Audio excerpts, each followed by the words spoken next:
you by ITIL.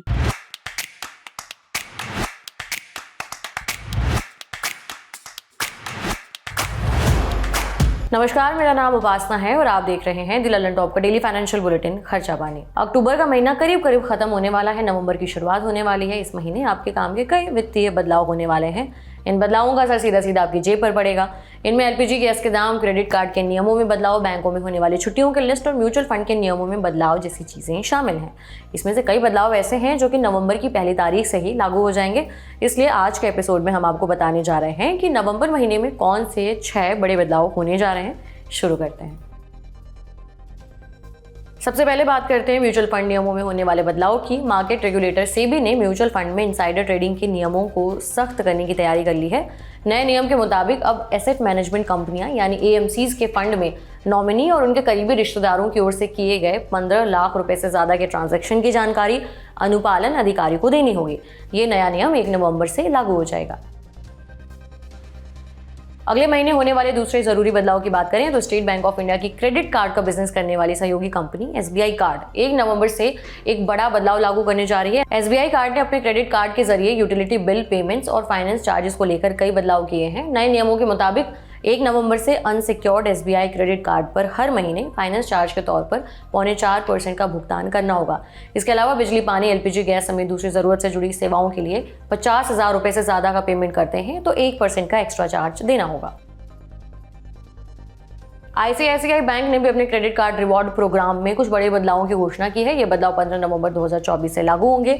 नए नियमों के मुताबिक आईसीआईसीआई बैंक के क्रेडिट कार्ड होल्डर्स को अब अगली तिमाही में घरेलू एयरपोर्ट लाउंज एक्सेस का फायदा उठाने के लिए पिछली तिमाही में 75,000 रुपए खर्च करने होंगे। उदाहरण के लिए जनवरी से मार्च 2025 के तिमाही में घरेलू एयरपोर्ट लाउंज का एक्सेस का फायदा उठाना चाहते हैं तो कार्ड धारक को अक्टूबर से दिसंबर 2024 की तिमाही में 75,000 रुपए खर्च करने होंगे, तभी वो लाउंज एक्सेस का फायदा उठा पाएगा।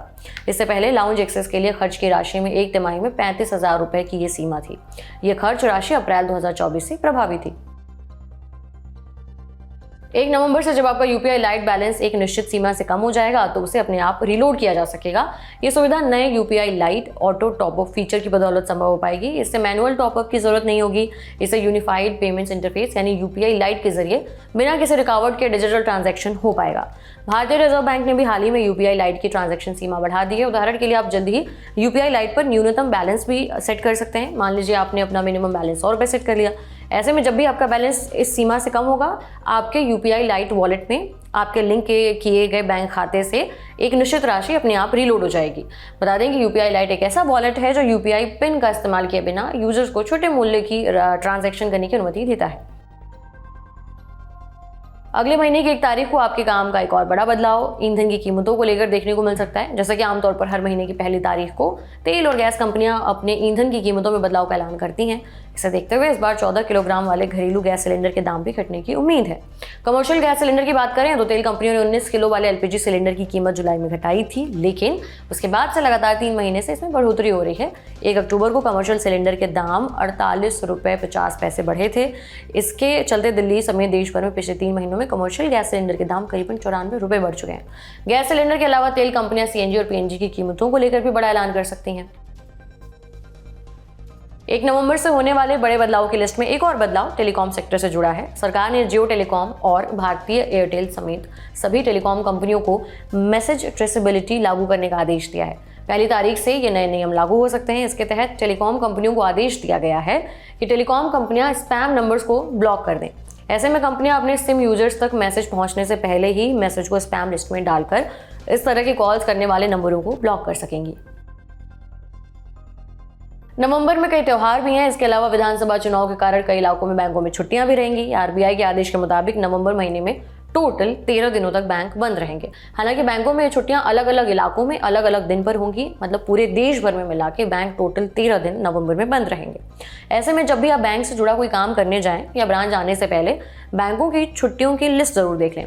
एक बात ये भी ध्यान में रखनी है कि बैंकों में छुट्टियों के दौरान भी कई काम ऐसे हैं जिन्हें आप बैंकों की ऑनलाइन सर्विस का इस्तेमाल करते हुए निपटा सकते हैं। एक बार आपको नवंबर महीने में होने वाली छुट्टियों की लिस्ट दिखाते हैं। 1 नवंबर दिवाली, 2 नवंबर गोवर्धन पूजा, 3 नवंबर भाई दूज रविवार, 7 नवंबर छठ, 8 नवंबर छठ, 9 नवंबर दूसरा शनिवार, 10 नवंबर रविवार, 12 नवंबर इगास बग्वाल, 15 नवंबर गुरु नानक जयंती, 17 नवंबर रविवार, 18 नवंबर कनकदास जयंती, 23 नवंबर सेंट कुड्स नेम चौथा शनिवार, 24 नवंबर रविवार। बहरहाल आज के बुलेटिन में इतना ही। आपके लिए बुलेटिन लिखा था हमारे साथी प्रदीप यादव ने। उम्मीद करते हैं आपको जानकारी पसंद आई होगी। बाकी अगले एपिसोड तक अपना ख्याल रखें। देखते रहिए दिल अलग टॉप। शुक्रिया।